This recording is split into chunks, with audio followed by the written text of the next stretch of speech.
Okay, our intended learning outcomes for today's lesson is first one, to determine the factors which affect the allowable tensile stress.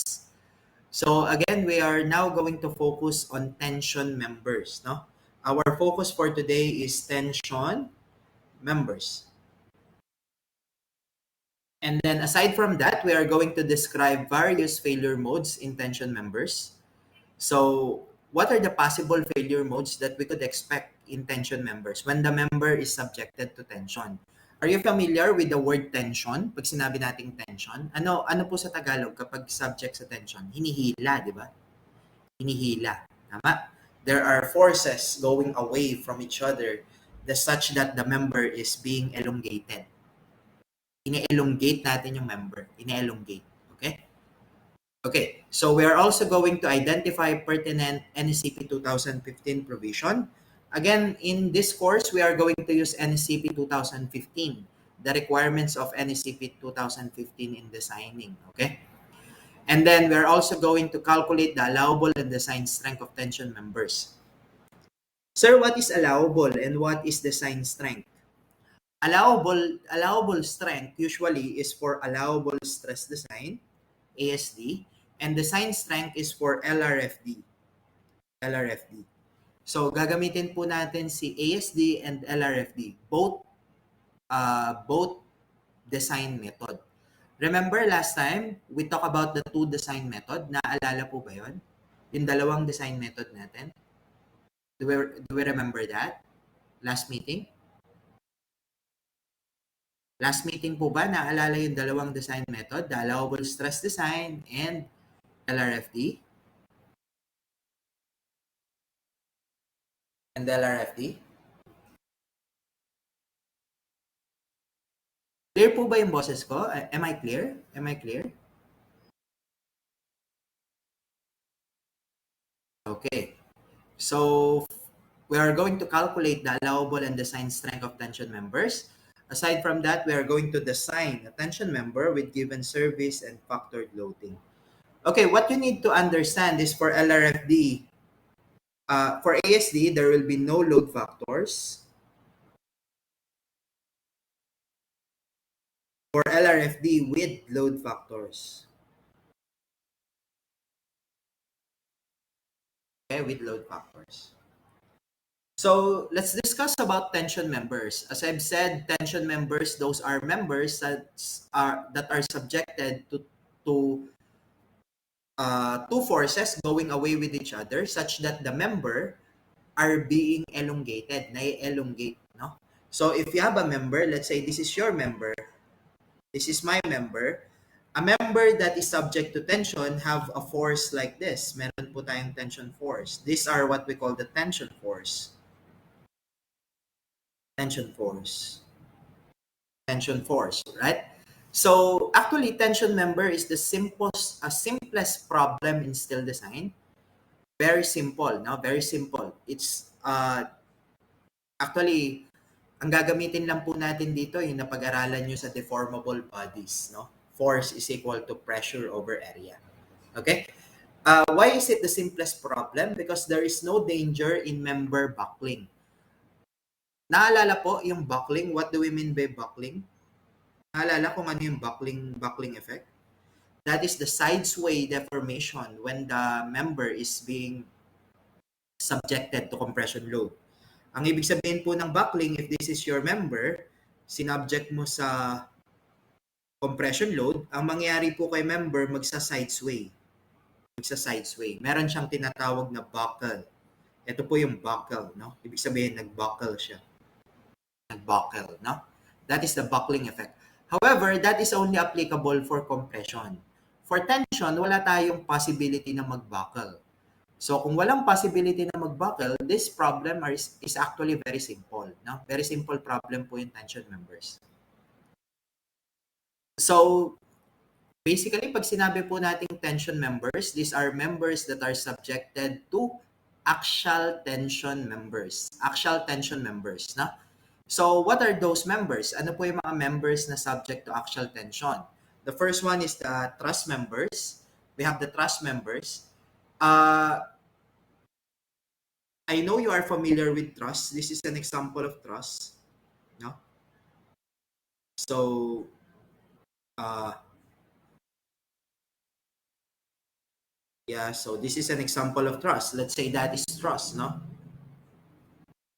So, if that is a truss, nag-subject po tayo ng point load. Let's say we have a point load here. We have a point load. We have what we call the top chord and the bottom chord. This is actually what we call the top chord, the top chords, and this is what we call the bottom chords. Bottom chords. And this is what we call the diagonals, no? Diagonals.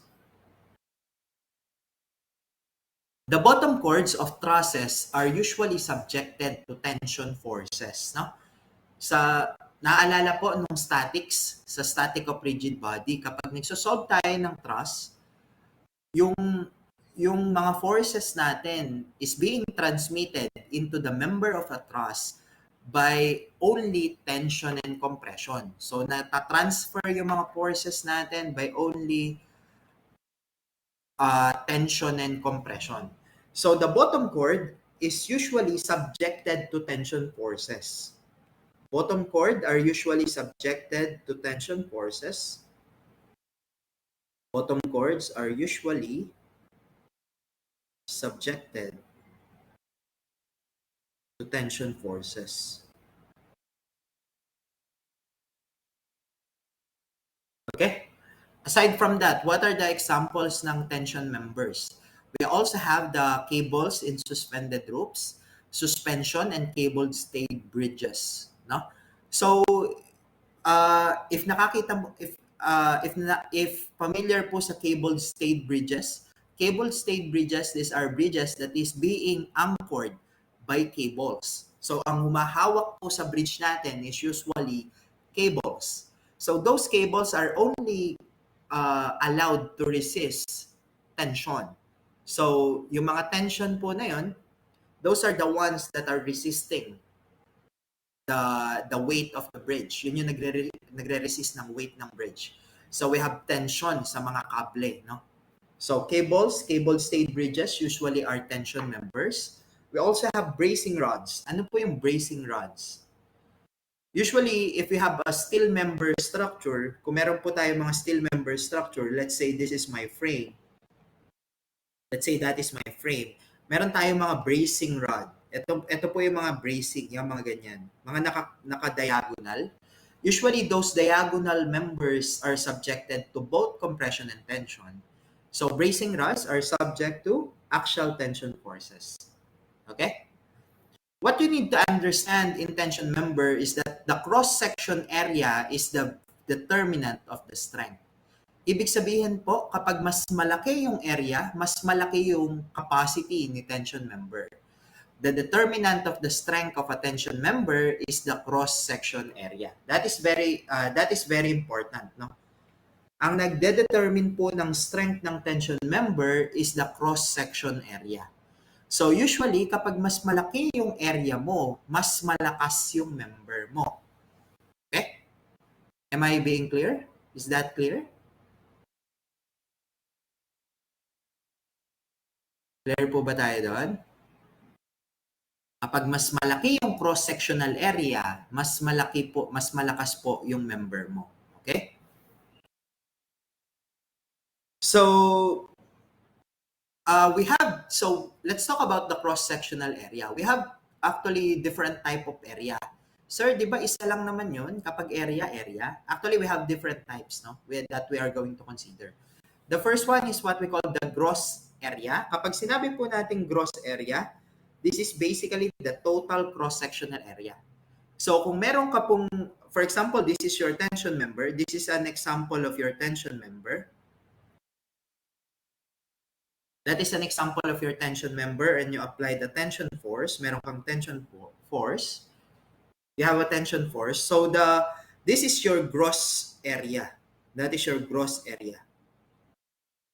The gross area is basically the area of your material. Kapag sinabi natin gross, that is the gross. However, there's also what we call the net area. Ano po yung tinatawag naman na net area? The net area is the total area considering the bolt holes. Kasi po, yung tension members natin, usually they are connected by bolts. Ito yung tinatawag natin na bolts. No? Ito yung mga bolts. These are your bolts. So dahil yung tension member is connected by bolts, what happened is that kapag binutas mo yan ng bolt hole, kapag binutas mo para lagyan mo ng bolt, nababawasan yung area. Okay? Nababawasan yung area. So basically, this is ito naman po yung tinatawag natin na net area. To make it simple, ang net area po is basically the gross area. That is basically the gross area minus the area of bolt hole. The area of bolt hole. Are we clear with the difference between the gross area and net area? Naintindihan po yung difference between the gross area and net area. Kapag sinabi natin gross, we are not considering the bolt hole, just the total cross-sectional area. However, for net area, we are considering the gross area minus or i-deduct natin si bolt hole. Okay? Okay, so how do we calculate the strength in tension members? How do we calculate the strength? Based on what we learned in mechanics of deformable bodies, sabi natin the stress is equal to the force divided by the area. Tama? Naalala po ba to? Yung stress is equal to force over area? Naalala ba to? Do you remember this formula? That the stress is equal to force over area? Somehow po, yeah? That is the very basic stress formula ng mechanics of deformable, di ba? Yung axial stress na tinatawag. Axial stress. That the stress is equal to force over area. So if you have the stress, if I want to calculate the strength, because this is actually the strength. Ito yung strength. That is the strength. And this is equal to the stress. Or basically, this is the allowable strength.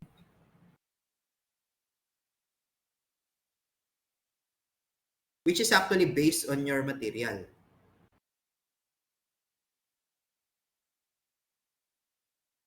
Based on your material. That is the allowable strength based on your material.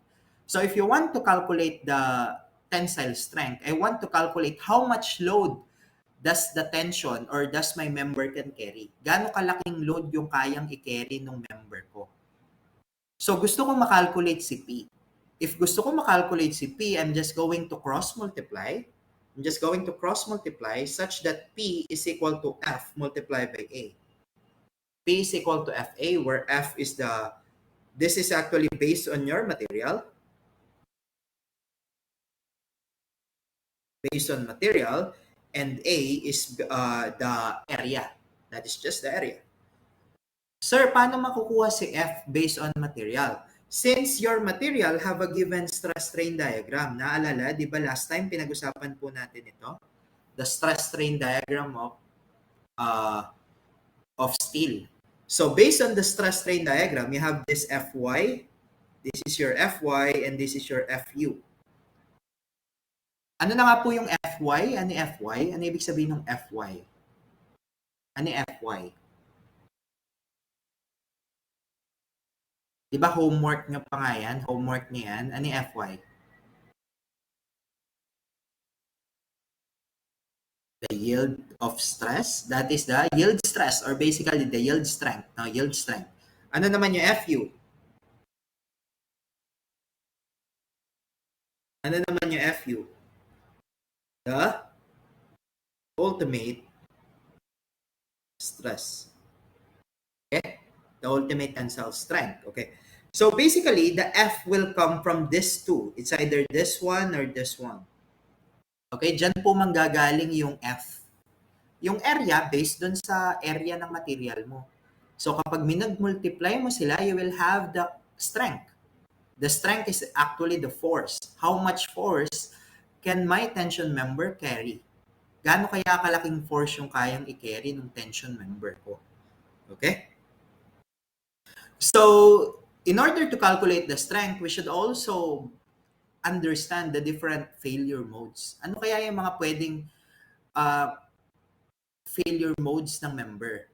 Because in designing, take note kapag nagde-design po, in designing, you should understand kung paano sila masisira. Ganun kasi ginagawa po namin, no? In designing, isipin mo, paano kaya masisira yung member? We have different types of failure. The first one is what we call the gross yielding. The second one is what we call the tensile rupture. And the third one is what we call the block shear failure. So we have the gross yielding, tensile rupture, and the block shear failure. Okay. So what is gross yielding? Now, let's explain them one by one. Ang gross yielding po, it means that if you have a tension member, let's say this is our tension member. Look at this drawing. This is my tension member. What happens is if we apply a tension force on both sides, the yielding happens when ang mangyari po parang malulukot yung member. Magkakaroon ng permanent deformation. Magkakaganito, no? So para siyang may stretch, you will have a permanent deformation. Deformation. And that is what we call the yielding. Yan po yung tinatawag natin na yielding. Kaya ang tinatawag po natin sa failure, in this type of failure, what we call this is gross yielding. That is gross yielding. Okay? So how do we calculate the tensile strength? The tensile strength in gross section is given as Fy multiplied by Ag. So meron, in calculating the strength, meron po tayong tinatawag na nominal strength. This is the nominal strength. The nominal strength, basically, kapag nominal po yung tinatawag, kapag nominal, wala pa siyang method na ginagamit. Wala pang method. It's either ASD or LRFD. No? Meron po tayong allowable stress saka LRFD. So in calculating the nominal strength, that is Pn, that will be Fy multiplied by Ag. Fy is the yield stress. Yan po yung kukuhanin natin based on the material, the yield stress. And Ag is the gross section area.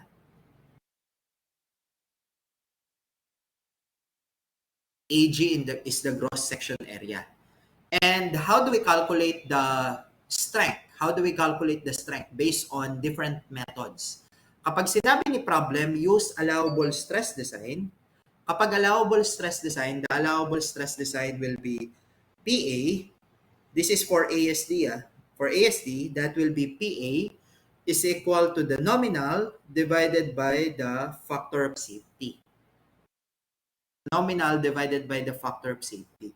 For LRFD naman, for LRFD, that will be the PU, that will be phi multiplied by the nominal, PN. That is for LRFD. So, ano po yung gagamitin natin na omega? You need to be familiar with this. Kapag po omega, ang gamit natin 5/3. 5/3. Kapag naman po LRFD, ang phi na gamit natin is 0.9. 0.9. Na-imagine po ba yung yielding na failure?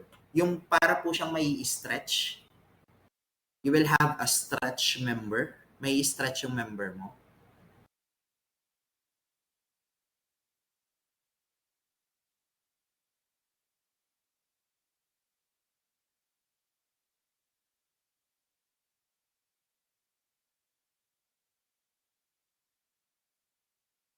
Na-imagine po ba yung failure kapag nag-yield po siya? Nag-yield siya? Okay? Yeah, so this is actually the type of failure for gross yielding. Okay? So very simple lang naman po yung calculation dito. No? We have a very simple calculation.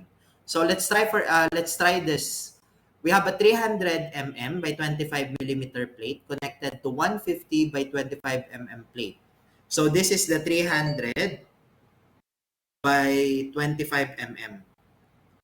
Ibig sabihin po ng 300 by 25, 300 yung width, this is 300. And 25 mm yung thickness. 25 mm yung thickness. However, yung isa naman po, we have a 150 mm width and 25 mm thickness. 150 mm width and 25 mm thickness. Okay, so we have two members. Dalawa po yung members natin. Yung 150 saka 300. Which one do you think will fail first? Sino kaya yung unang masisira? Sino kaya yung unang masisira?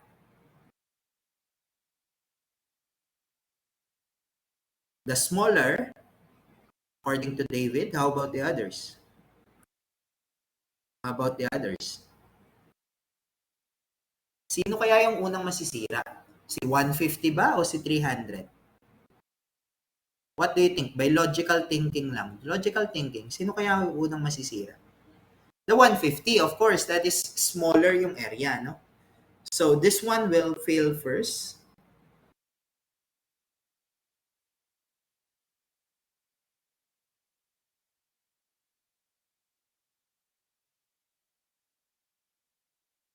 In such, it will govern the strength.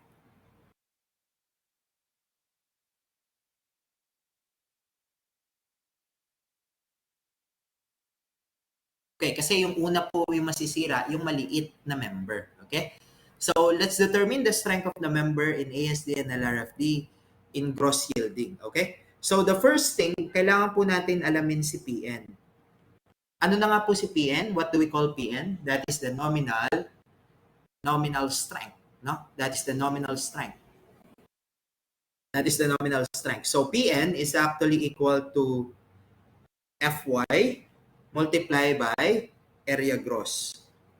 Okay? PN is equal to Fy times area gross. And we are using 836 plates. 836. Naalala po ba last time nung sinabi ko yung mga type ng plate, type nung mga steel natin, no? So balikan natin, no? Balikan natin yung mga type ng steel.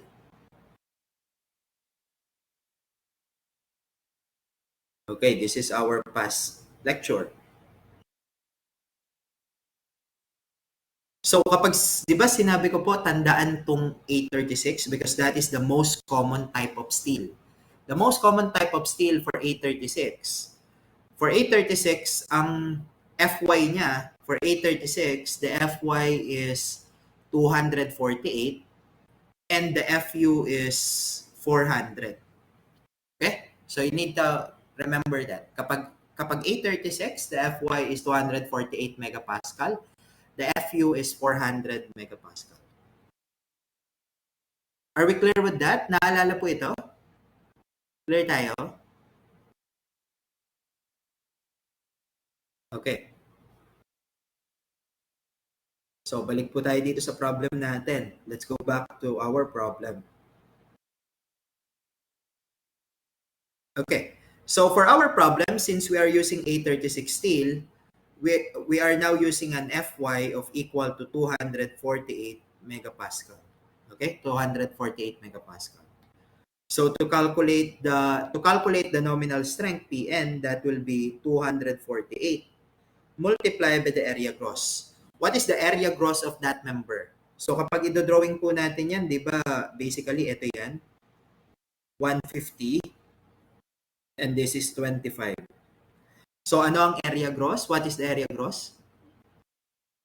150 multiplied by 25. Okay? So what is Pn? Can you multiply? What is Pn? What is Pn?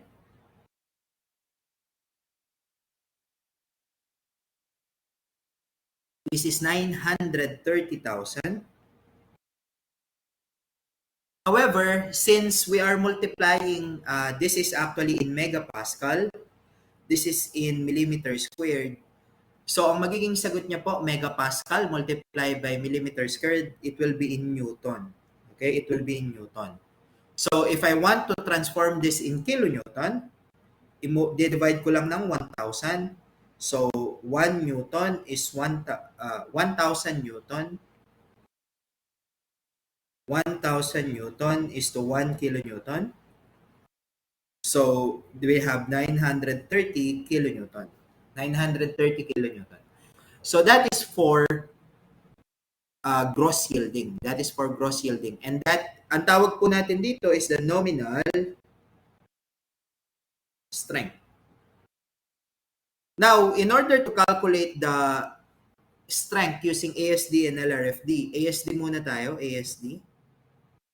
Using allowable stress design, the strength is what we call the allowable, P allowable, and that will be Pn divided by omega.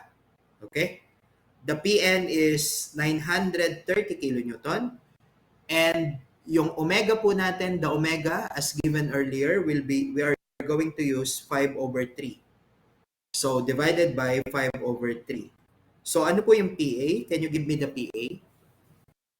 What is PA? Can you give me PA?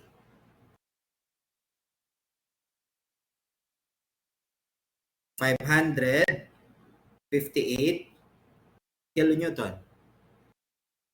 Okay?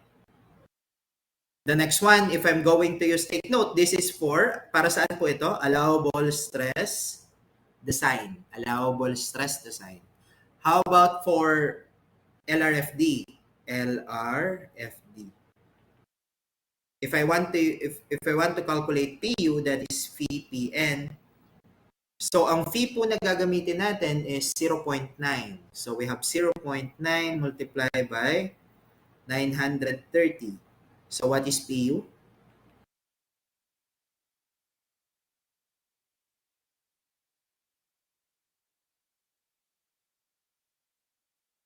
$837 kilonewton. Okay. Any question regarding this problem?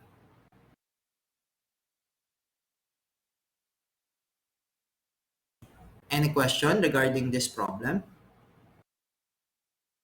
Any question po? Is this clear? Madali lang, di ba?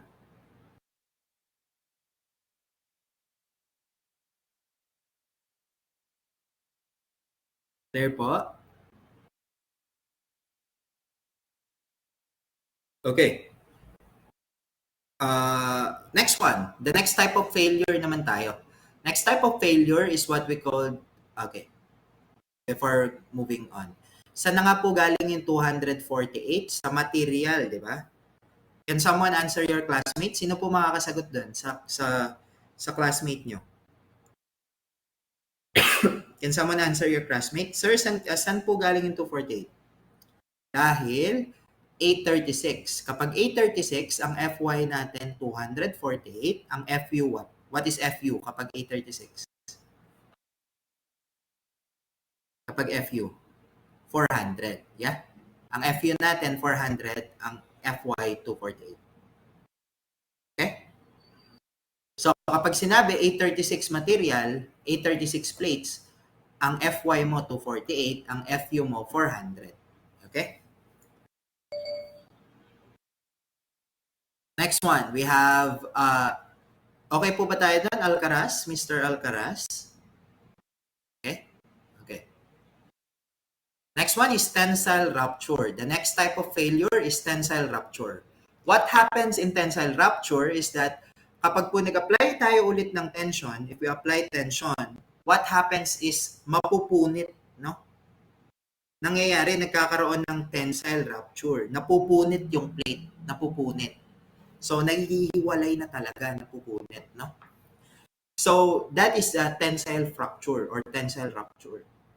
So, usually, the tensile rupture happens, tensile rupture, hindi po usually, lagi po siya. Tensile rupture happens at the net area. Ano na nga ibig sabihin ng net area? Ano ibig sabihin ng net area? The gross area minus the bolt hole, di ba? The gross area minus the bolt hole. Kapag may butas, bolt hole yon, di ba? So, tensile rupture happens at the net area. Okay, sa net area. So, for tensile rupture, ang gagawin po natin, we are also going to calculate the strength, but this time, the nominal is calculated using FU, hindi na FY. Bakit FU? Kasi masisira na yung material during tensile rupture. Sa gross yielding, nag-yield lang siya pero hindi pa nagbe-break. Pero sa tensile rupture, napunit na, nasira na po yung material. So in calculating the nominal strength, that will be FU multiplied by AE, where AE is the effective net area. Net area. Okay? So in tensile rupture, our omega is equal to 2.0. Saan na nga po ginagamit yung omega? Saan gagamitin yung omega? Saan gagamitin yung omega natin? Sa allowable stress design. Kapag allowable stress design, omega po yung ginagamit sa ASD. No? To calculate for P allowable, that will be Pn divided by omega. Kapag ka po LRFD, our phi factor will now be 0.75. It will be used for LRFD such that PU will be equal to phi Pn. Okay? Phi Pn. Okay, so clear na po ba tayo dito kung paano i-calculate si nominal kapag tensile rupture? Ang gagamitin na po natin FU, hindi na FY. FU na. Are we clear with this?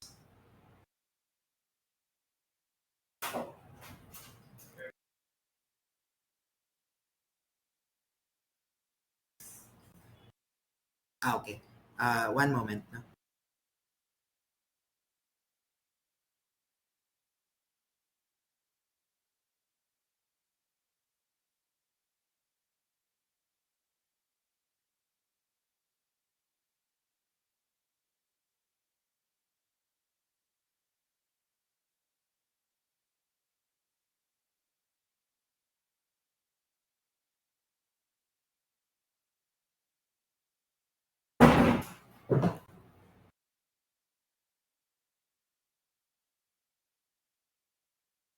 Okay.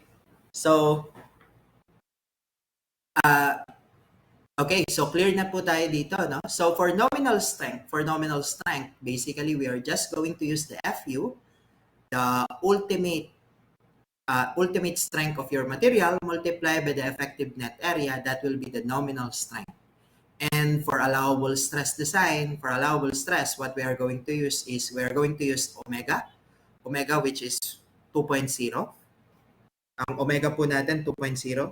I-divide mo lang yung PN ng 2.0, makukuha mo na si PA. Sa LRFD naman po, para makuha si PU, i-multiply mo si phi ng PN. But the phi that we are going to use here is now 0.75. 0.75. Okay? 0.75. So, okay, so now that we know how to calculate the strength in terms of tensile rupture, how do we compute for the net area? Paano ba natin i-compute si net area? The net area is basically, as I explained, the net area is just the gross area minus the area of the holes. Ito lang po yung very simple formula for calculating the net area. Okay? So, the presence of bolt holes increases the unit stress in tension members even with bolts occupying the hole. Okay. So, how do we calculate the net area? The net area of a member is the sum of the product of the thickness and the net width of each element minus the bolt hole. Ima-minus natin yung bolt hole. Okay? So, sir, paano ko malalaman kung ano yung size ng bolt hole? We are going to refer to table 510.33. we're going to refer to table 510 for 33, nominal hole dimension. So for the bolt diameter, we have M16. Ito po yung different diameter ng bolt na ginagamit natin sa site. We have M16, M20, M22, M24, 27, 30, 36. Yan po yung ginagamit natin sa site. 16 mm na diameter ng bolt, 20 mm. Ibig sabihin po ng M16, M20, M22, M24, these are the diameter ng bolt. Naintindihan po ba yan kapag sinabi kong diameter ng bolt? Yung laki ng bolt? Naintindihan po ba? Okay. So these are the diameter of the bolt, the standard diameter. No? So that's the bolt diameter. Usually, if we are going to calculate for the whole dimension, take note, whole dimension tayo Tingnan po natin, kung 16 diameter, kung 16 mm yung diameter ng bolt, ang diameter ng hole, hindi pwedeng 16. Sir, bakit? Hindi kakasya yung bolt. Tama? Kasi ipapasok mo yung bolt dun sa butas So, dapat kung 16 mm yung diameter ng bolt mo, mas malaki dapat yung diameter ng hole. So, the diameter of the hole will be 18 mm. The diameter of the hole will be 18 mm. Naintindihan ba yon? Bakit mas malaki yung hole mas malaki yung hole in comparison to the bolt diameter? Naintindihan yon? Para pumasok yung bolt, di ba? Para pumasok yung bolt. Okay. So, let's see. Kapag 20 mm, nagiging siyang 22 mm. Kapag 22 mm, nagiging siyang 24. Pero take note, kapag 24 mm na, nagiging po siyang 27 na. 27. So instead, kasi dito kapag 16 to 18, ano po nangyari? Ilan yung nadagdag? From 16 to 18, ilan nadagdag? Plus 2, di ba? Plus 2. Kapag 20 to 22, ilan nadagdag? Plus 2. Dito, ilan nadagdag? Plus 2. Pero kapag 24, ilan na nadagdag? Pag 24 na to 27, ilan nadagdag? Plus 3. Tama? Dito po, plus 3. Dito, plus 3. Okay? So, M36 and greater, it will be diameter plus 3. Diameter plus 3. So, we could create a certain expression. That means that the nominal diameter of the hole, denom, is equal to the diameter of the bolt plus 2. If the diameter of the bolt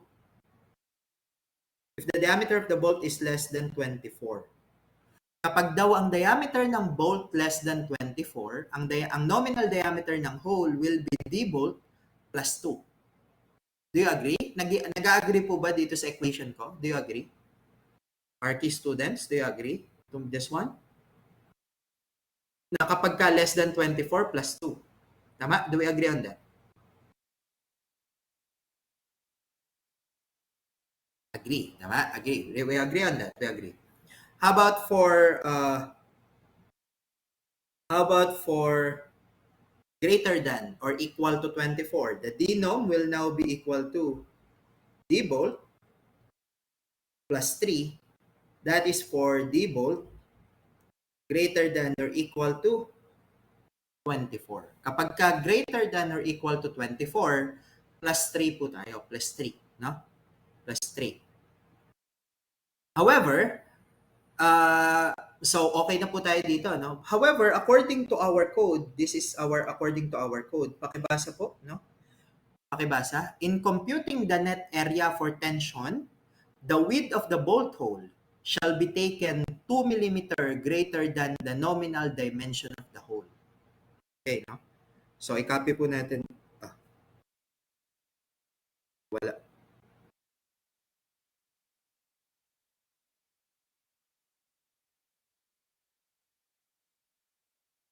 Duplicate ko yung slide, no?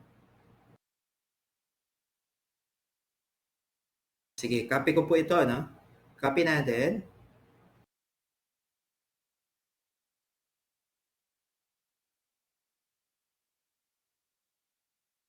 Okay, let's explain this one. So according to our code, NSCP 2015, kapag daw po nagko-compute tayo ng net area, the nominal dimension of the whole,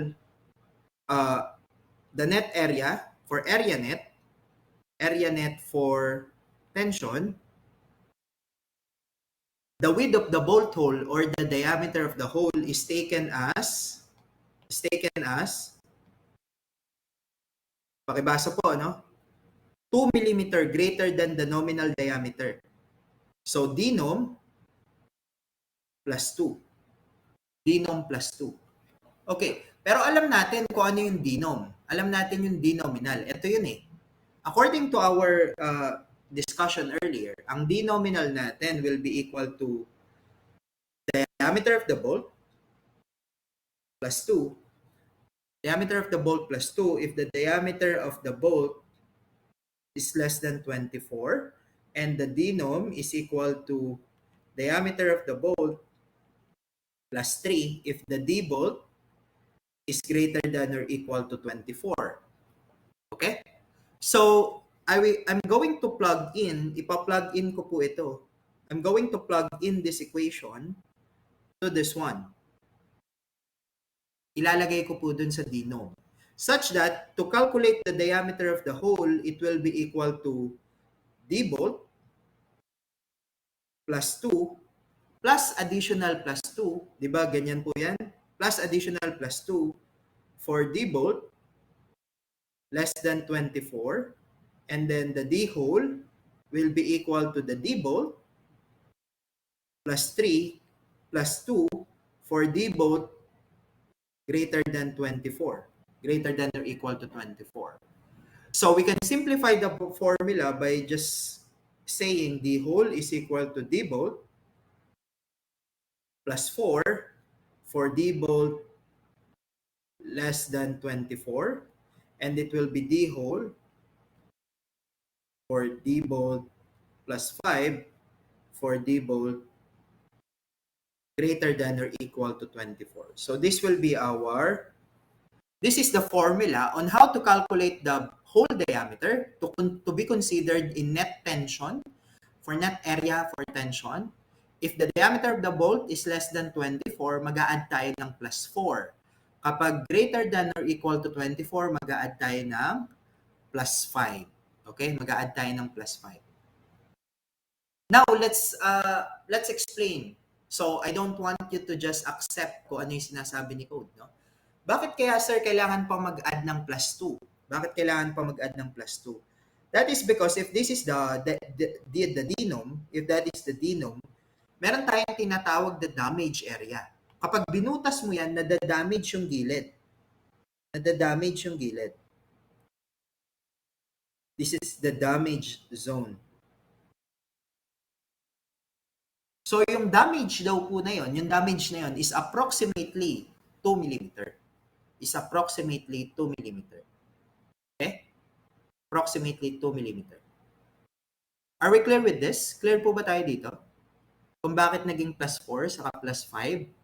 Kasi nga yung plus 2, may additional plus 2 pa, kaya naging plus 4. Yung plus 3, may additional plus 2, kaya naging plus 5. Is that clear? Yes po?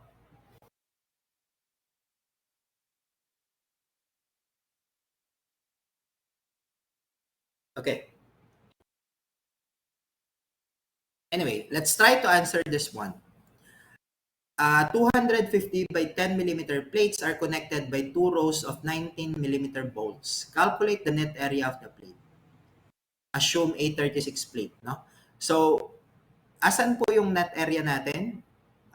In answering this type of problem, i-consider mo paano ba siya masisira. Paano siya masisira? Usually, mahati yan. Magkakaroon ng cracking po dito. No? Let's use red. Gamit tayo ng red. Mahati siya dito. Okay. So, kapag nahati po yan, let's say, this one,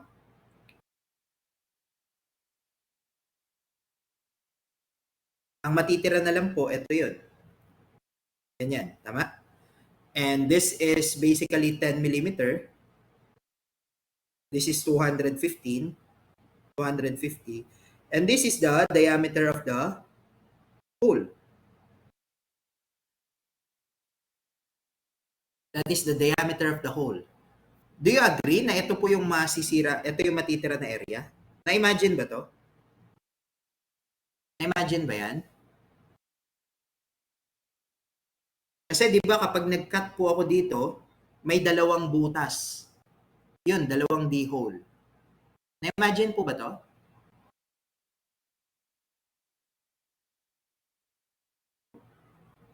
Na-imagine po ba? Tingin ka dito. So, di ba, kapag hinati nyo po yan, may dalawang butas po na tatamaan. May dalawang butas na tatamaan. So, dalawa yung D-hole. Okay? Are we clear with this? Clear po ba tayo dito? Kung bakit ganito po yung area?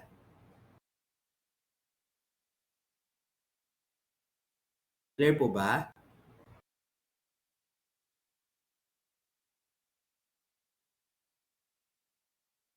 Hindi naintindihan?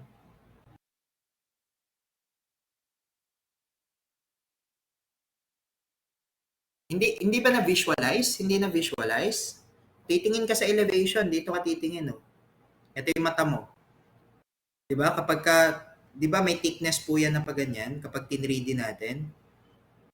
Ang thickness niya 10 millimeter. And the width is 250. Kaya lang may butas. Kaya po yung butas, yun yung D-hole, okay? Anyway, let's continue answering, no? So, ang D-hole natin, how do we calculate D-hole? Kapag ang bolt natin 19 mm. Plus 4 or plus 5? Plus 4 or plus 5? Plus 4, tama? So, that will be D-bolt plus 4. So, that is 19 plus 4. This is equal to 23 millimeter. D-hole is 23 millimeter. Okay? So, to calculate for area net, calculate po natin yung area dyan. That will be area gross minus summation of, basically it will be N, number ng bolt times the diameter of the hole times the thickness of the plate. So, area net will just be equal to the area gross. Ano po area gross natin? Area gross is 250 times 10 minus N. Ilan yung number ng hole na dinaanan? Kapag nag-cut ka po, ilan yung tinamaan na bolt? Ilan yung tinamaan na bolt? Dalawa, di ba? There's only 2. Dalawa lang po. So, 2. Diameter of the hole, ano diameter ng hole? 23. Times the thickness, what's the thickness of the plate? 10. So, that's area net. What's the net area?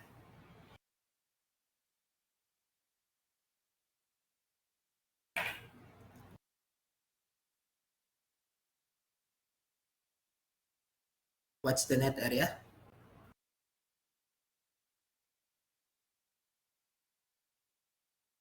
(2040 millimeter squared). Okay?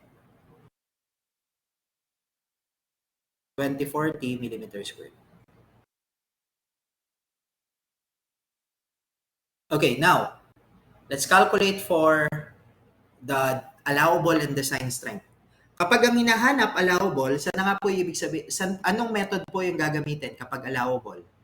What method are we going to use? Ano pong method? ASD or LRFD?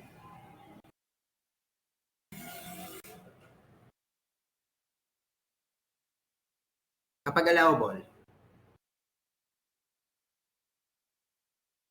ASD, tama? Kapag naman po design strength, kapag ito pong isa, ano po ang gagamitin? LRFD. Okay, LRFD. Okay, so first, gamitin po natin yung ASD muna. Gamit tayo ng ASD. Gamit tayo ASD. Alam natin that the area net is now equal to 2040. 2040 millimeter squared. And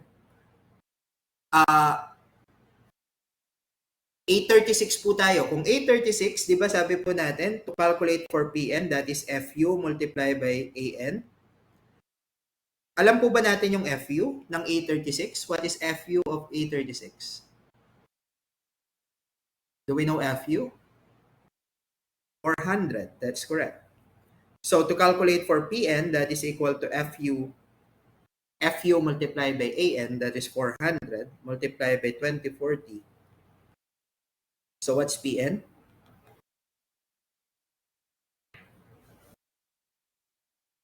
What's PN? 816,000. But basically, that naka-Newton po yan. If I want to make it kilonewton, 816 kilonewton. Divide by 1,000. To make it kilonewton. Okay? To make it kilonewton. So, to calculate for P allowable, that will be Pn multiplied by, divided by omega. Ang Pn po natin, 816 divided by omega. The omega is, what's omega? Ano po ang omega na gagamitin natin? Naalala sa tensile rupture? Going back. Ano po ang omega natin dito? 2. Okay? We are going to use 2. Gamit tayo ng 2. So it will be divided by 2. So what is PA?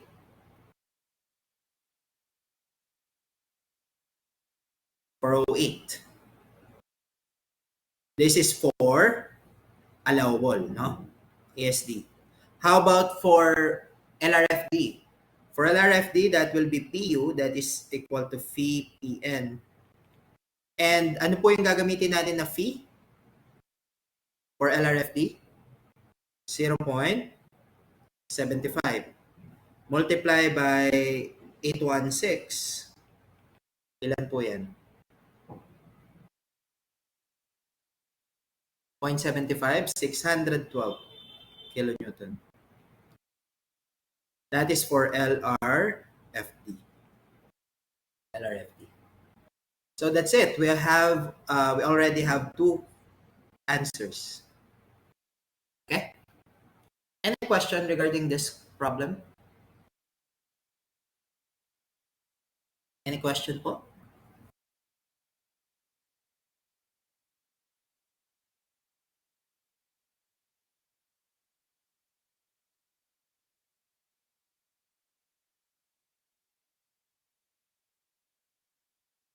And po, none. So, our next topic is all about staggered bolts. So, what is staggered bolts? Basically, if we are calculating the net area, what we are doing is that the gross area, we deduct the area of the hole. That is actually N multiplied by D hole times the thickness. So, in order to increase the net area, what we are doing is to stagger the bolts. Hindi natin ilalagay yung bolt ng isang line lang, no? We are not putting the bolt in just one line. What we are doing is that we are staggering. Staggered bolt means you are putting your bolt alternate to each other, not in a straight line. So, what is the benefit of having staggered bolts? So what happened is that if you staggered your bolts, for staggered, you are actually increasing the net area. Increasing the net area. And if you increase the net area, if the net area increases, that means your capacity, which is your nominal capacity for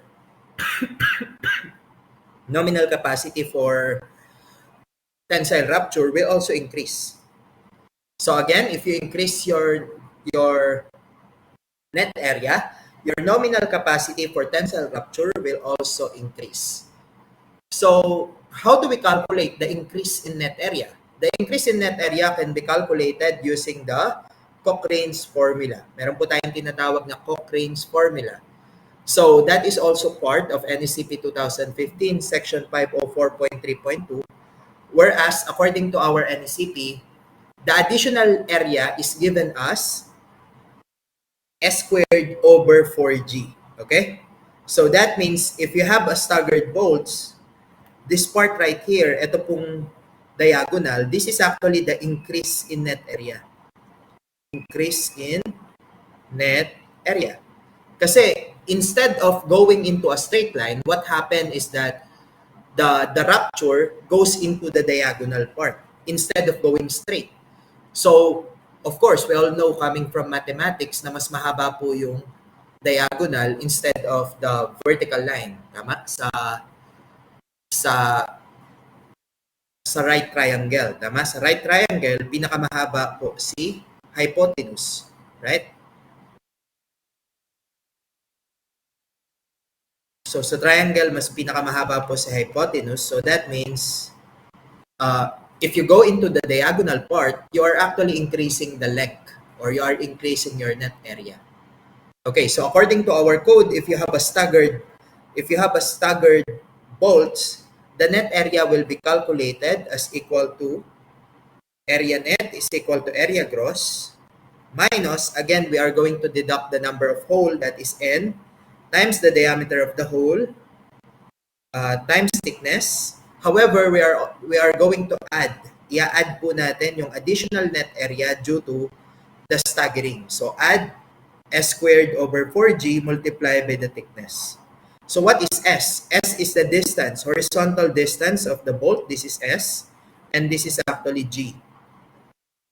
Okay? So the vertical distance is the G, the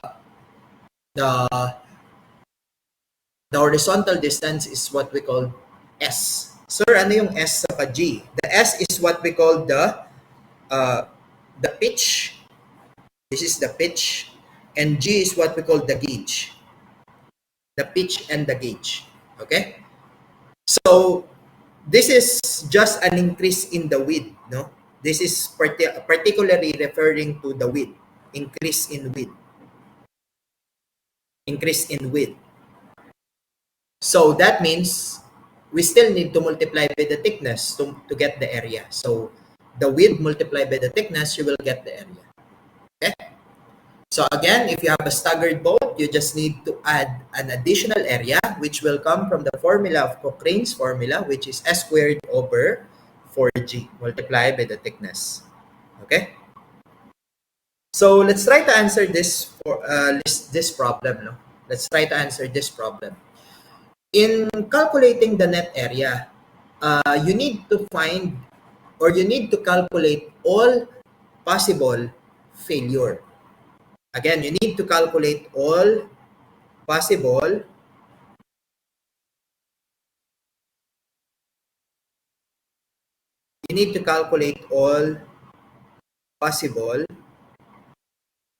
failure. All possible failure. That means you need to try different failure modes. No? So, let's say for example, for this one, you could try coming from A, mapupunit po siya here. Will transfer to C, going to D, going to E. That is the first failure mode. Aside from that, you should try coming from A, going to B. Pwede pong dumiretso, punta sa D, and then you go to E. You could also have this failure mode. So you need to try different failure modes. No? You need to try different failure modes. Okay, so let's try. Consider A, B, C, D, E. No? Consider A, B, C, going to D, and then E. We need to try different failure modes. So, try ko po muna A, B, C, D, and then going to E. No? A, B, C, D, E. So, what's the width? The width is actually, okay, so in calculating the net area, that is just AG minus area, minus N, diameter of the hole times thickness, plus S squared over 4G multiplied by the thickness. Okay? So, area net will just be, what's the area gross? Area gross is the width. What's the width? That is 400.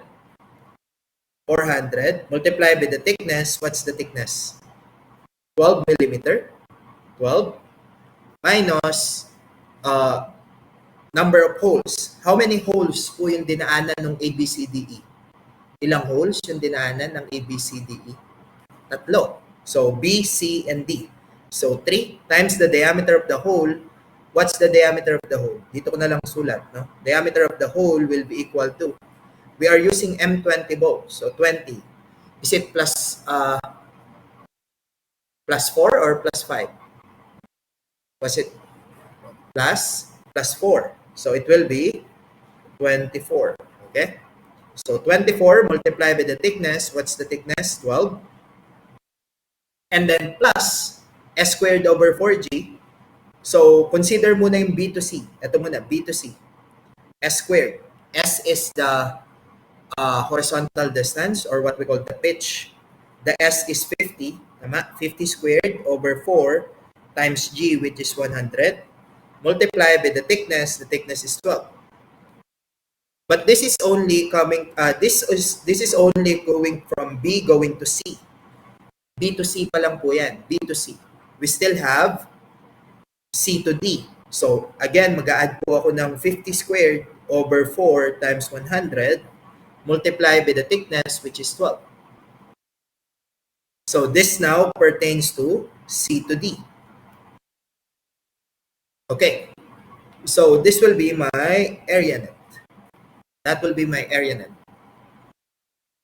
So, what's my area net?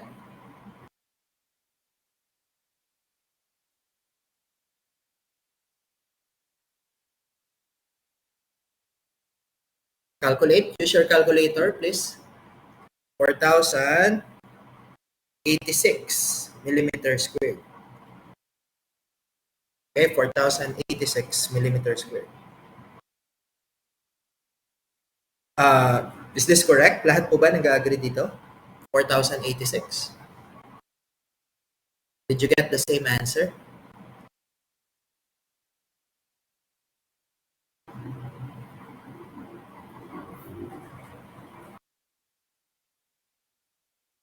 Did you get the same answer? Bakit isa lang po ang nagka-calculate?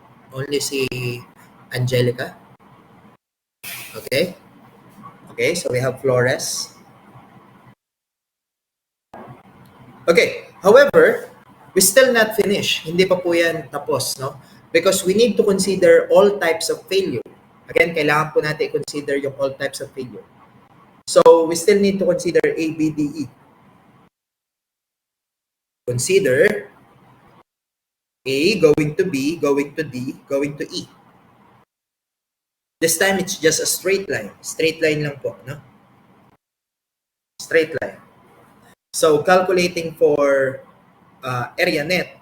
Area net will be area gross minus ND times thickness plus S squared over 4G times thickness. Do we have a staggered? Meron po ba tayong staggered bolts? Yes or no? May staggered po ba? Wala. So, this will be 0. So, area net will just be 400 multiplied by the thickness, which is 12, minus how many bolt holes? Ilang bolt holes pwede dinaanan? 2. So, 2 times the diameter of the bolt, which is 24, times the thickness, which is 12. So, what's the area net?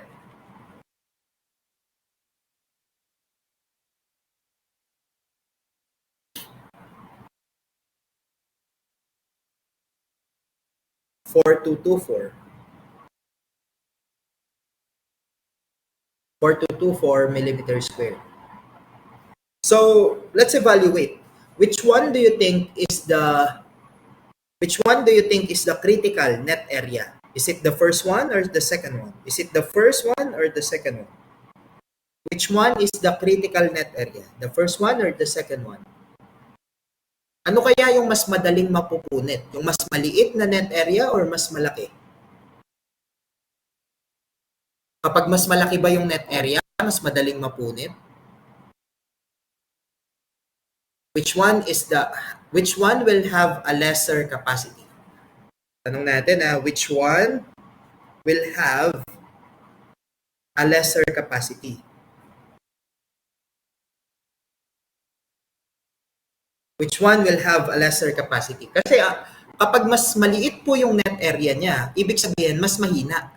Mas maunang mapupunit kapag mas maliit yung net area kasi mas mahina po siya dun eh. Tama? Mas mahina yung strength mo dun. So, of course, kapag mas maliit po yung net area, if net area is lower, then mas maliit po yung capacity. Kapag mas maliit yung capacity, mas madaling mapunit. So, which one? Again, sino po ang i-consider natin na critical? The first one or the second one? First or second? It will be the first. Clear po ba tayo doon kung bakit first yung kailangan natin i-consider? Because mas mahina po siya kasi nga mas konti yung ating, mas maliit yung net area. Okay? Mas madali siyang mapunit. Okay? So the critical is the lower, no? So critical net area will be, critical AN will be 4,086. Okay? So, let's now calculate the design strength. Kapag tinatanong design strength, is it ASD or LRFD? ASD or LRFD? It will be LRFD. So we need to calculate for PN. That will be FU multiplied by AN. So what is FU for A36? Ano po FU natin? For A36, what is FU? It will be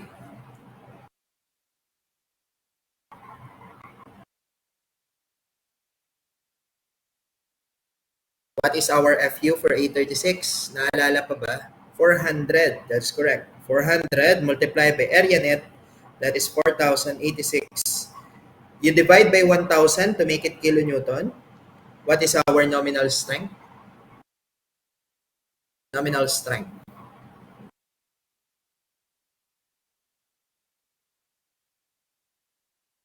What is your nominal strength?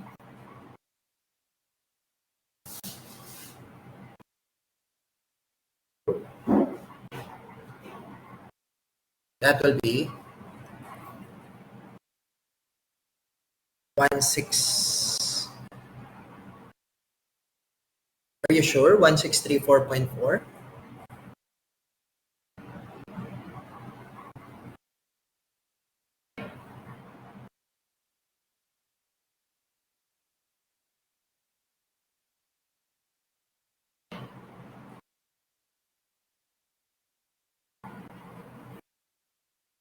Why? Bakit nag-iiba po ng sagot?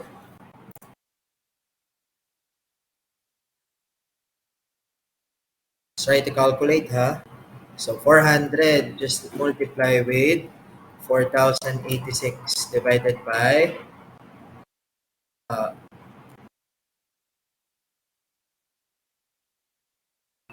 okay, 1634.4.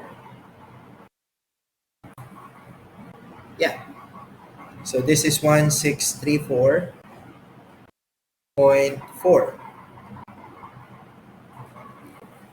1634.4 kilonewton.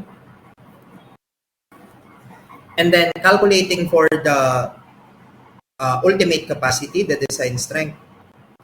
Dito ko na lang sulat, no? PU. That is phi multiplied by PN. So that is 0.75 ng 1634.4.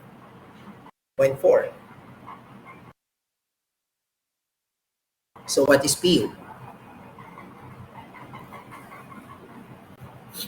What is PU?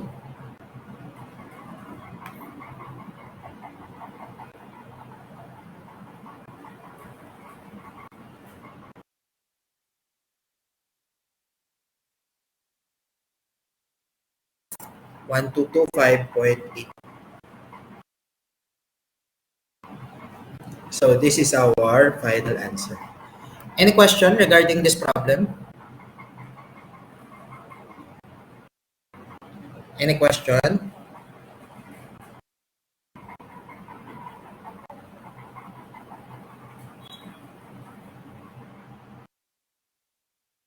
Okay. what if there is actually a bolt in front of our considered area? What if we consider an area and then there is actually a bolt in front? If there are one or more bolt holes in front of the net area considered, uh, we are going to modify the net area by using an prime. An prime, okay? An prime, which is equal to the net area divided by 1 minus n divided by n. What is n? N is actually the number of bolts. This is the number of bolts in front of the net area considered.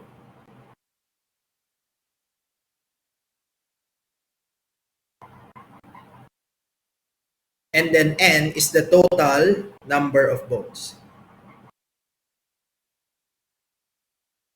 Total number of bolts. Okay? So again, kapag po yung kinonsider nyo na rupture, merong naiwang net area sa harap, ay may naiwang bolt sa harap, then you need to modify the net area by dividing your net area with a factor of 1 minus n over n prime.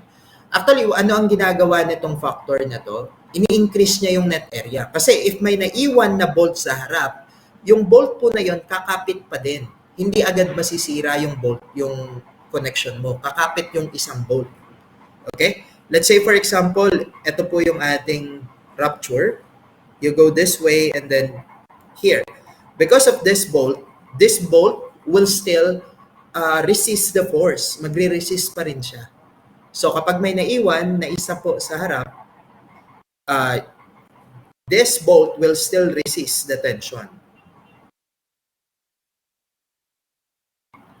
Will still resist. Okay? So kaya po kailangan nating i-increase yung net area if may naiwan na bolt sa harap. Okay? Let's try to consider this one. So what if what we considered is AB CHI. What if we consider this? ABCHI, no? May naiwan po tayo na bolt sa harap. So consider A going to B, going to C, H, and then I. ABCHI. Okay? So let's consider the area net, no? Area net muna. Area net, that is area gross minus n times d whole times thickness plus s squared over 4g times thickness. Okay? So our area net will be area gross, that will be the width, which is 400, multiplied by the thickness, that is 12. How many bolt hole yung dinaanan ng ating area? How many bolt hole do we consider? How many bolt hole? 6. 3. Okay? What's the diameter of the hole? Diameter of the hole will be d hole is equal to d plus 4, because we are considering 20 mm. So that is 20 plus 4, that is 24. Okay? So 3 times 24 times the thickness, which is 12, plus the staggered zone, going from B to C, then C to H. B to C to C to H. So B to C muna, no? B to C. So that is S squared, 50 squared over 4 times G 100 times the thickness, which is 12. This is now going to B to C, and then plus another one, 50 squared over 4 times 100 times 12. This is for C to H.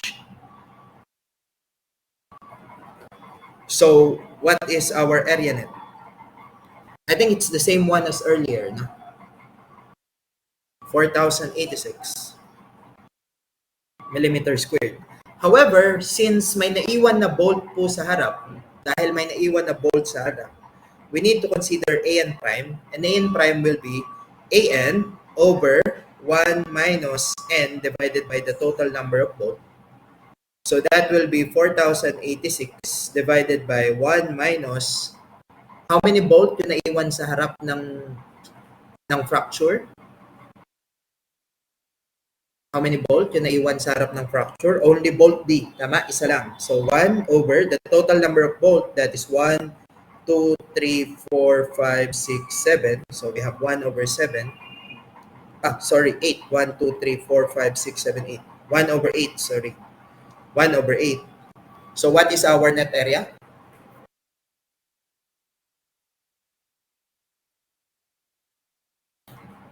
What is the net area? 4669.7 millimeter square. So, as you can see, kapag po may naiiwan na bolt sa harap, lumalaki yung net area natin. Our net area increases. So, lumaki po yung net area. So, which one is the critical net area? The critical net area is still 4,086 kasi nga mas lumaki po yung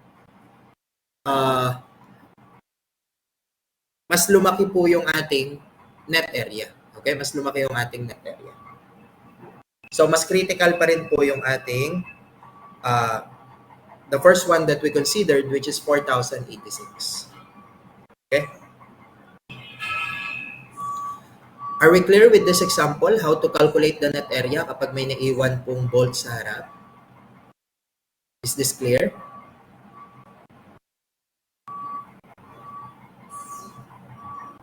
Okay.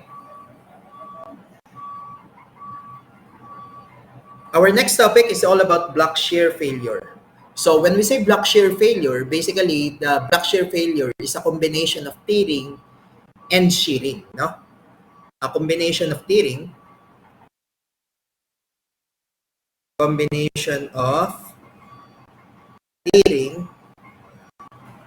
and shearing. Ito po yung tinatawag natin na block shear. So what is block shear? Block shear basically is, for example, this is our shear plane. This part right here, if this is the tension, this will experience shear. Kapag sinabi kasi natin shear, the area is parallel to the force. Pag sinabi natin shear, the area is parallel to the force.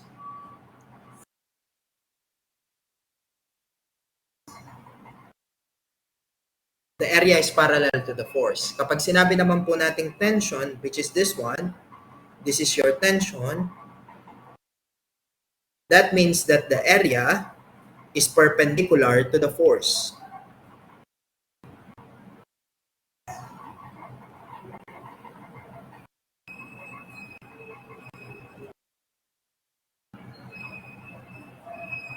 So, block shear failure is a combination of shearing plus the tension.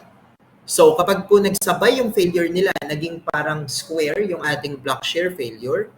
And then, ang tawag po doon, block shear. No? Kapag yung failure zone naging parang pa-square, a combination of shear and tension, ang tawag doon, block shear. Okay? There is a rupture in two planes along the cross-section perpendicular to the tension load. This is your tension. And then along the row of the bolt, this is your shear. Okay? So we have two types of rupture which will happen at the same time. Ang tawag dito, block shear failure. So this is an example of block shear failure. As you can see, this is your block shear. No? Can you imagine the block shear failure? Nai-imagine po ba? Nai-imagine si block shear? Okay. So in block shear, we have two types of area to be considered. The area that is parallel to the force, this is what we call A and V. Ito po yung A and V. Or ito yung tinatawag natin na shear area. And then the area that is perpendicular to the force, that is what we call A and T. Or ito yung tinatawag natin na tension area. Tension area. Okay? So kapag po parallel, ito yung A and V. This is A and V. A and V. Kapag perpendicular, this is A and T. Okay? So usually, our block shear failure, common na po yung ating path. No? Meron na tayong mga common na ginagamit na critical path. So usually, this is shear and then tension, shear again. Okay, that is block shear failure. So how do we calculate the block shear strength? The block shear strength, the nominal block shear strength is given as Rn is equal to 0.6 FU ANV plus UBS FU ANP. Okay?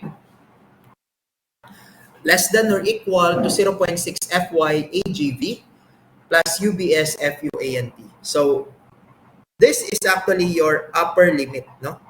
Ang tawag po dito, upper limit. Upper limit. If Rn is greater than the upper limit, ibig sabihin kasi yung upper limit, that is the maximum nominal strength na pwede mong ma-achieve, na pwede mong gamitin. So if Rn is greater than the upper limit, that means we need to use the upper limit. Use upper limit. Again, if Rn is greater than the upper limit, you need to use the upper limit. Okay? You need to use the upper limit. And then, in order to calculate this block shear strength, we need to calculate for A and V. A and V again is the area parallel to the force. A and T is the area perpendicular to the force. AGV is the area parallel to the force without any bolt deduction.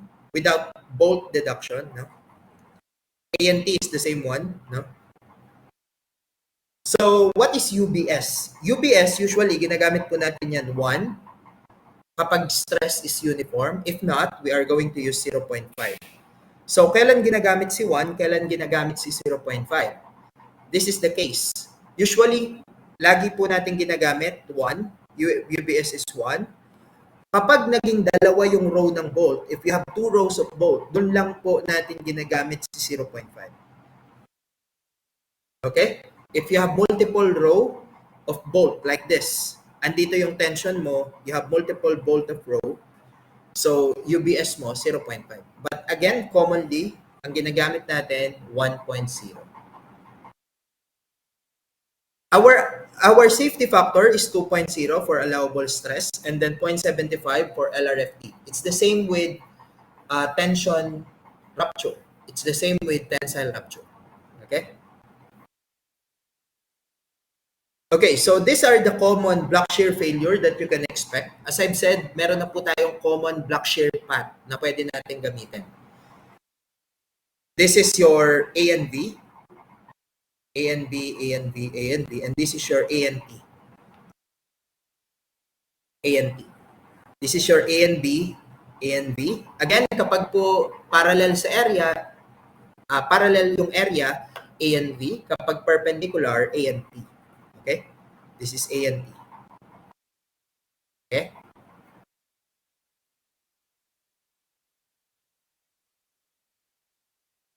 So these are the common block shear failure that you can expect. No? Again, common block shear failure. Block shear failure for welding naman. So welding, it's the same. This is your shear area, and this is your tension area.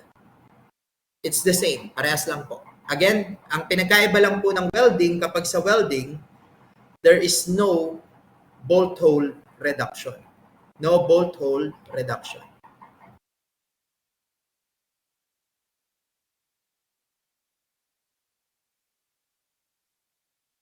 Again, sa welding, no bolt hole reduction. Okay, let's try to answer this problem. No? Let's try to answer this problem. Two 20mm plates are connected by 8mm splice plates using 8 M20 bolts. Determine the allowable and design block shear strength. Okay? Determine the allowable design and block shear strength. Okay, the first thing to do, let's determine what is the possible shear failure that could happen in our system. Meron po tayong dalawang 20mm plates. Meron tayong splice plates. This is 8mm. This is 8 mm. This is 8 mm. And this is 20 mm. If I'm going to add the thickness of the splice plates, thickness of the splice, that will be 8 sa baba plus 8 sa taas, that is 16. Yung thickness naman po ng connected member, the connected member is 20 millimeter. Which one do you think is more critical? Yung mas manipis or yung mas makapal? Sino kaya yung unang masisira? Si 16 or si 20? Which one will fail first? The 16 millimeter or the 20 millimeter? The 16. So, okay, that's correct. No? So, this is your critical. So, the failure will happen at the smaller plate, no? Or yung mas manipis na plate. Again, the failure will happen dun sa mas manipis na plate. So, it will happen on the splice plates. Okay? It will happen on the splice plates. So, what is the possible mode of failure that could happen in this plate? No? If we are going to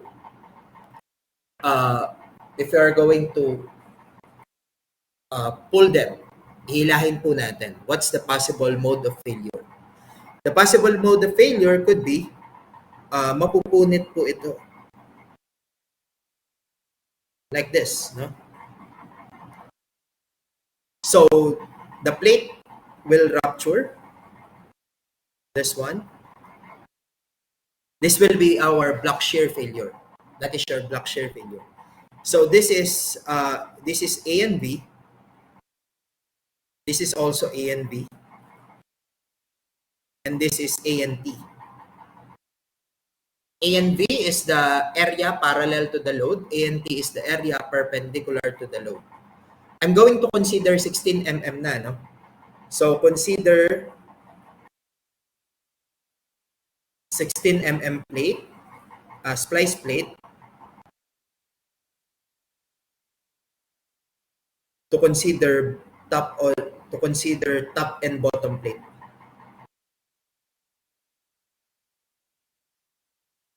Top and bottom. So, 16 mm na po i-consider ko para na-consider ko na yung top and bottom. Okay? First thing to do, we solve for A and B. A and B muna. So, gano'n po kalayo yan? 100 plus. This is 100 plus 60 millimeter, right? 100 plus 60 millimeter. Okay, 100 plus 60 millimeter. So that is A and B. That will be 100 plus 60. Okay? 100 plus 60. Times the thickness. What's the thickness? The thickness of the plate is 16. Minus, how many bolt yung tinamaan po ng ating, how many bolt hole yung tinamaan?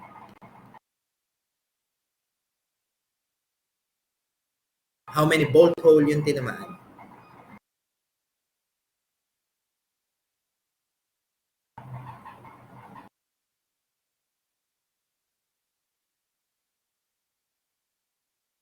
That is 4. Or basically sa isang, dito lang po muna tayo, dito. That will be isa plus kalahati, tama? Sa top, 1 plus 0.5. Isang bolt plus kalahati lang, di ba? 1.5, tama? So, that will be 1.5. 1.5 ng diameter of the hole. Diameter of the hole will be 20 plus 4. So, that is 24. Times the thickness. The thickness is 16. And then, I will multiply this by 2. I will multiply by 2 kasi nga po top and bottom, di ba? To consider, ito yung A and T top, saka yung A and T bottom. No? So, to consider top and bottom. Okay? So, yeah, that's it. That will be my A and B. Nakuha po ba kung bakit naging 1.5? 1 tapos 0.5, tapos bakit minultiply ng 2? Kasi di ba 1 tapos 2, dalawa sila eh. Okay? Nakuha po kung bakit naging ganon? Okay. What is our A and 3968? And then we calculate for A and T. What is A and T? A and T, that will be this one. 100 multiplied by the thickness, which is 16, minus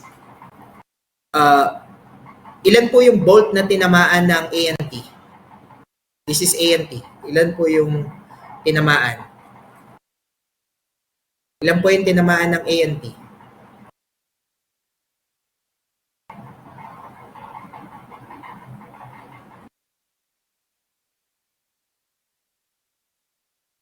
Ilan?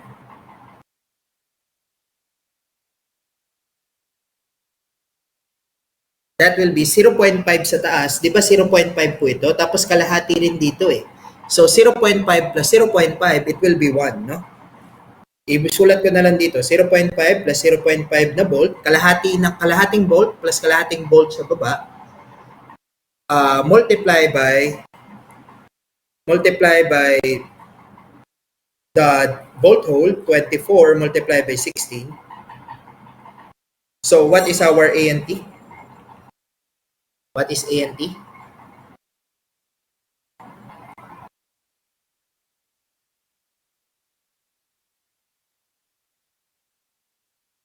Again, ang nangyari po dyan, ito po yun, di ba? Kalahati sa taas, tapos na-rupture, tapos may kalahati ulit dito, no? So 0.5 saka 0.5 for A and T. Okay, kalahati. Di na po times 2. Bakit po natin minultiply yung A and B ng times 2? Bakit minultiply? Kasi meron tayo dito, ito, iba yung kulay, no? Meron ka dito, saka meron ka rin dito. Yung A and T, isa lang, ito lang. So you don't have to multiply by 2. Tama? You don't have to multiply by 2. Okay, so what is A and T? 1216. 1216 millimeter square. So, okay, so we have A and B, we have A and T. So, calculating for block shear strength. Meron pa pala tayong isa. Meron pa tayong AGV. What is AGV? AGV is basically, eto lang din, but walang deduction. Actually, you could copy. Pwede po ito. AGV is A and B without any deduction. So, ang mangyari lang po sa AGV, that will be times 2 of this one. Wala lang po ito. No? Tanggalin nyo lang yung minus. So, that will be 2 of 100 plus 60 multiplied by the thickness, which is 16. Yeah, that's it. This is AGV. So, ano na po yung AGV natin? What is AGV? AGV is A and V without deduction. 5120. Okay, 5120 millimeters. And then let's calculate for Rn. Rn will now be equal to, going back to our formula. This is our formula. 0.5 FU A and V. Okay. That will be 0.5 FU A and V plus UBS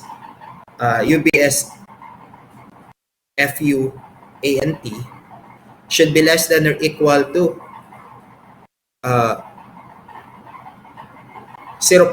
FY AGV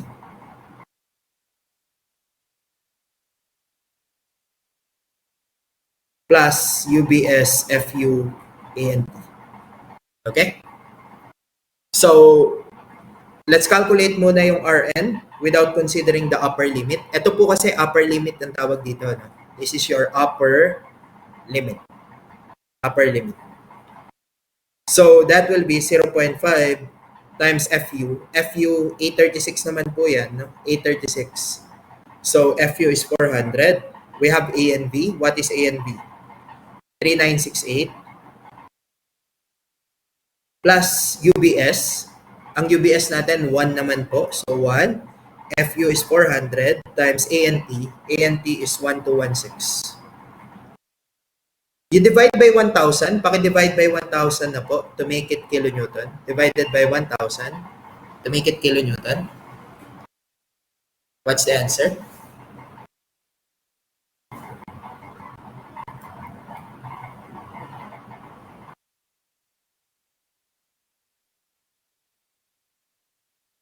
What's the answer?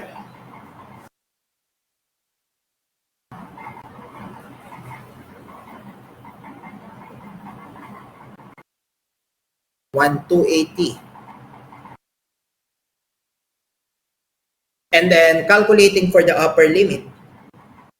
Ano na nga ibig sabihin ng upper limit? Kapag sumobra po dun yung Rn, we are going to use the upper limit. Gagamitin yung upper limit. Okay? So, 0.6 Fy, that is 248 times AGV, 5120, plus UBS, 400 times 1216. So, what is our upper limit? Divide nyo na po ng 1,000 to make it kilonewton. What is our upper limit?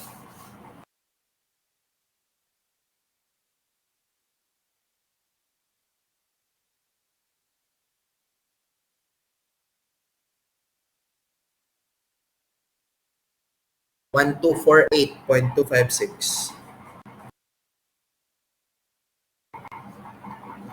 So, what is our Rn? Ano kaya ang Rn natin? Is it 1,280? Is it number 1 or number 2? Ano ang governing Rn natin? Number 1 or number 2? Number 1 or number 2? Which one is the governing Rn?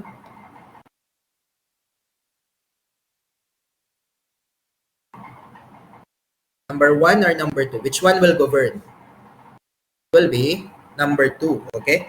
Kasi po, mas mababa siya. Kapag kung sino na lang po yung mas mababa sa dalawa, yun yung mag-govern, no? So, the governing Rn will be 1,248.256. Okay, so how do we calculate for the allowable and the sign strength, no?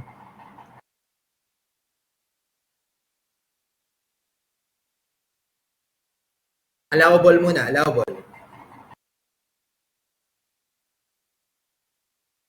For the allowable, that will be P allowable, that is Rn divided by omega.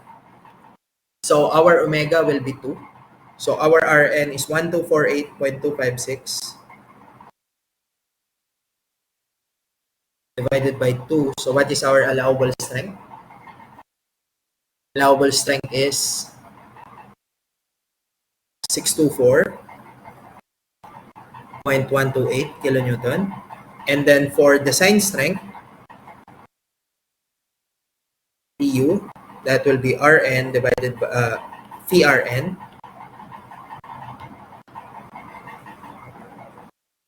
0.75 times 1,248.256. What is our design strength? This is ASD. This is LRFD.